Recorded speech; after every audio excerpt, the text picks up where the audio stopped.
Hi, my name is Greg Smith, and I'm a board-certified behavior analyst with the River Street Outreach Program.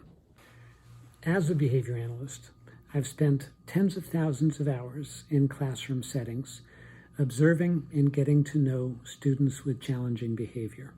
Spent thousands of hours collaborating with teachers in an effort to better understand those students, develop programs to support those students, helping them better access their education, mitigate the effects of their disabilities, get along better with classmates, and exercise greater self-control.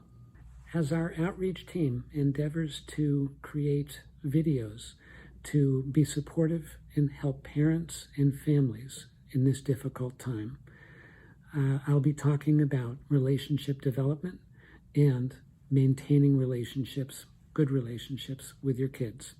We're going to talk about some ideas that are easier to think about and understand than they are to implement.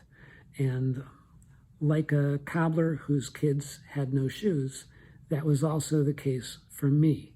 So I understand that these things that we'll be talking about are challenging. So grade yourself on a curve if you are simply trying to improve relations with your families and with your kids. You are on the right path. Even without a global pandemic, under the best circumstances, family life can be challenging. Families are impassioned, families can be chaotic and messy. There are conflicting needs of family members. It's not easy. Relationship building underpins all of what we do. We want our kids to be able to come to us with problems. We want them to emulate us and to accept our modeling. As a behavior analyst, I know techniques. I can use shaping. I can use ignore, attend, praise. I can use differential reinforcements. I can do functional assessment interviews. Ultimately, however, what makes all those techniques and strategies work is believing in a child's goodness. It's establishing trust. It is having a rapport. So what is it to have a good relationship? Imagine for a minute that you're at work, out in a novel setting where you don't typically spend time with your significant other, your spouse, and that individual were to suddenly show up in that setting unexpectedly. Is that a good thing? Are you happy to see them? Are you concerned something's wrong? Are you not happy to see them? That would be an indicator of your relationship. I've always been amazed at how much you end up loving your kids. You know, they're babies and you care about them and you love them. A few years later, you just love them more. And despite the fact that they've just gotten louder and louder year after year after, you don't think that they can get any louder. And then you have a second one and they start to go at it, and that's really loud. And all by themselves, they can create so much commotion. But the truth is, you'll love them like crazy. That doesn't mean that you might automatically have a good relationship. So we have these neurotransmitters in the brain. We have a neurotransmitter called dopamine. This is a good thing. You want, in interacting with kids, for the kids to get a dopamine hit. You want them to experience pleasure. You want them to experience joy and excitement and happiness in a warm feeling of everything is good. This person believes in me and roots for my well-being. I don't think anybody even asked you to do that. There it is. That's what I'm talking about. I really appreciate what you did there. Dopamine. And on the flip side, you have cortisol. Cortisol is a stress hormone responsible for fight or flight. Don't hit your sister. Stop it. How many times do I have to tell you, no roughhousing? Cortisol.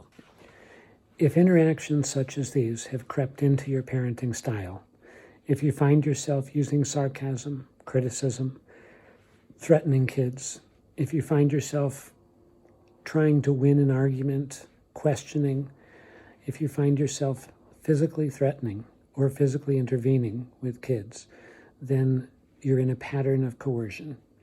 Coercion leads to the receiver wanting to escape, wanting to avoid, and wanting to get even.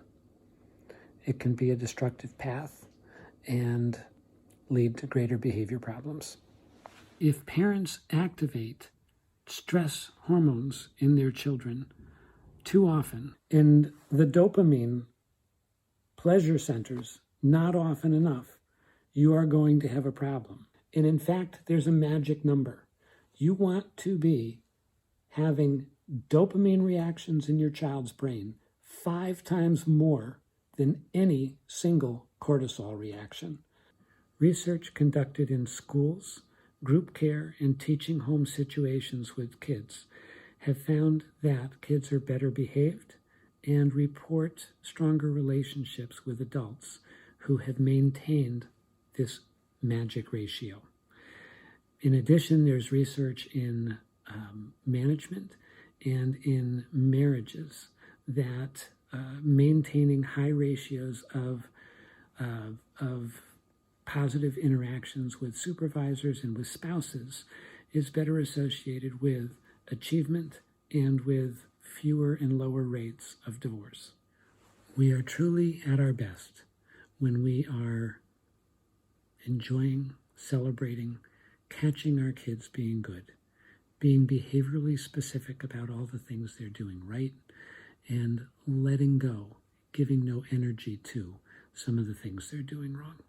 One author suggested creating a "what's bugging me" list for your kids, where they would write down all the things their kids do that bother them, not so they can share it with their kids or dwell on it, but so they can prioritize the top 1, 2, at most 3 things that they are going to address and correct when they occur, and everything else to save for later or not address, again, not give energy to.